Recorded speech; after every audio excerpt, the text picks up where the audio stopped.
So mga suki, bago kayo mag-mine, i-describe ko po muna sa inyo yung parts of knife. So based on the picture yan, makikita naman po natin yung point, spine, bolsters, handle fastener, butt, tongue, scale, heel, edge, and tip. So ayan po yung parts of knife. Para alam po natin, dahil di lamang po natin ito ginagamit, kundi para malaman din po natin kung ano yung mga parts, kung saan ba natin siya dapat hawakan, ganun.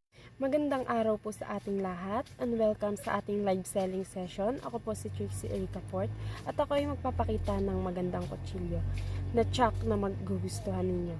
And wag po kayong aalis sa ating live dahil sigurado kung may magugustuhan kayong magandang bagay na swak sa pangangailangan nyo. So, ayun po. Ito po yung ating special item. Meron po tayong chef galleries. Kitang-kita naman po na napakaganda ng pagkakagawa. Yung kanyang talim po ay napakatalim. Gawa po siya sa high quality stainless steel. Bagay na bagay po sa mga kusinero at sa mga mahilig magluto, mag-design ng mga fruits and vegetable. So, ayun. Yung chef galleries, try natin siya ilabas para ma-try po natin yung handle niya kung madulas ba, hindi siya komportable, ganun.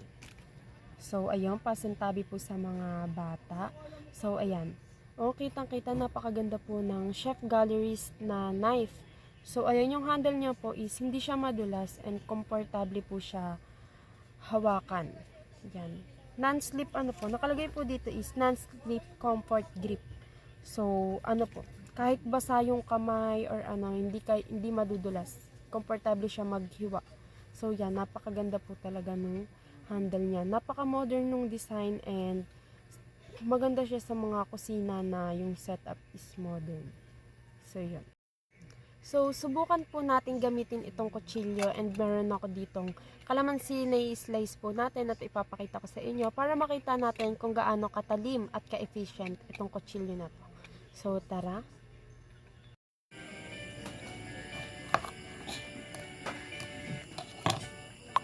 So yon, makikita nyo sa video na inalimbawa ko na kutsilyo at kalamansi. Isang hiwa lang, perfecto agad.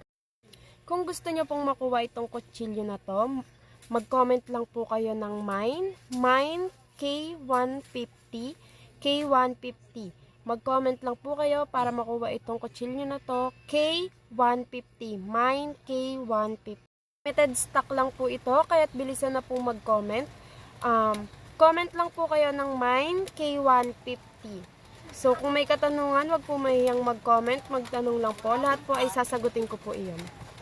So, ayan, may nakita na po akong mag-mine. Mary Grace na una. Second miner, si Maria Catlea. So, yon, Ma'am Mary Grace, yours na po. Limited edition lang po ito.